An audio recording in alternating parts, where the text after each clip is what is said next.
Good morning, good afternoon, and good evening, agents. We are just getting started on day 3 of the 1.2 patch, and I want to narrow our focus down. So the topic of discussion today will be on the high-value targets and the daily seek and destroy missions. Let's get going.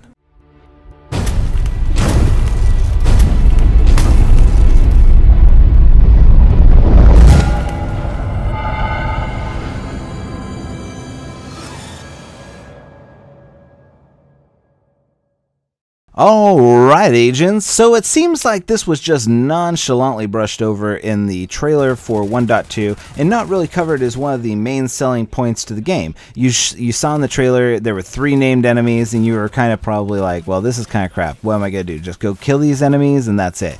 No, not exactly. But this is one of the, if not the biggest changes in the game, and one of the best, because it extends the PvE gameplay to not just a weekly level, but a daily level. These are things that you can do on the daily. There are going to be new missions, new people to go out and get, and you're going to keep earning rewards no matter what. If you don't know what a high value target is, or HVTs as we're going to be calling them, they are missions that seek out named bosses for high-level gear set rewards and Phoenix credits. You can get these missions in the boo or the HVT vendor for a price. So how do you earn the currency to do the mission? Well, that is the important question, isn't it? Well, in order to start one of these missions, agents need to head to one of the safe houses in the burrows and look up a seek and destroy mission from the briefing board. Usually there are 3 parts to it where you'll need to complete and kill level 30 to 32 enemies and clear the area, secure the area, or find some intel. There are critical missions as well, and you can see these by looking for the teal light blue circles around the safe houses on your map.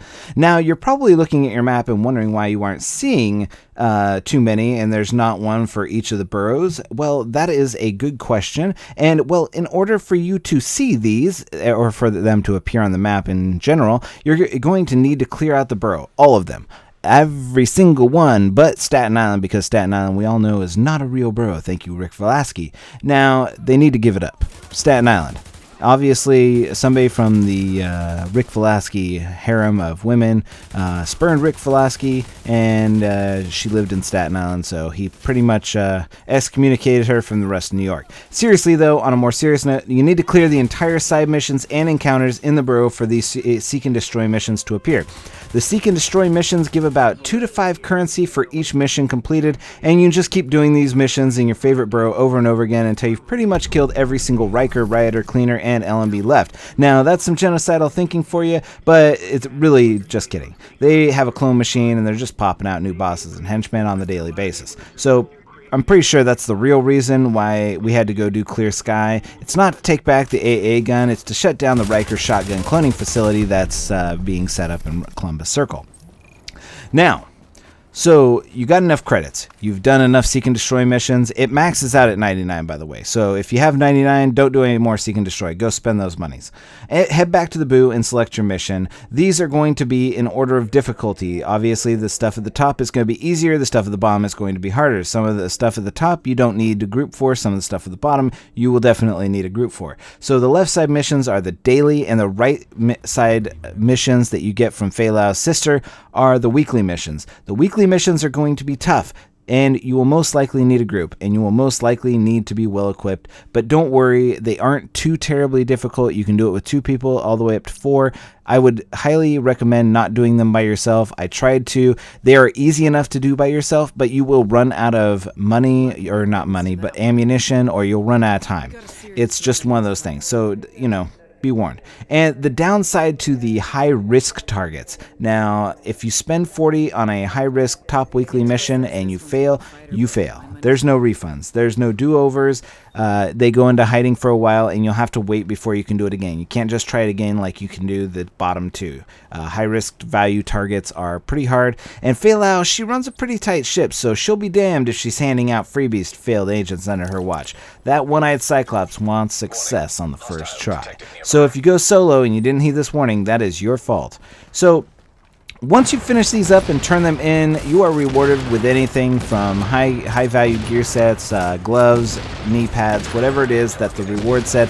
But you'll also get rewards from killing the bosses. So you get a green gear set from killing the bosses. So Now that we've covered the very basics of the HVT, I have to say I'm very impressed by the level of commitment that Massive has made to pleasing everybody in the community with the 1.2 patch. This was suggested as a Bullet King replacement, having high-end targets or high-value targets running around the world and being able to just have a world that's still alive and people are trying to gain hierarchy and stuff like that.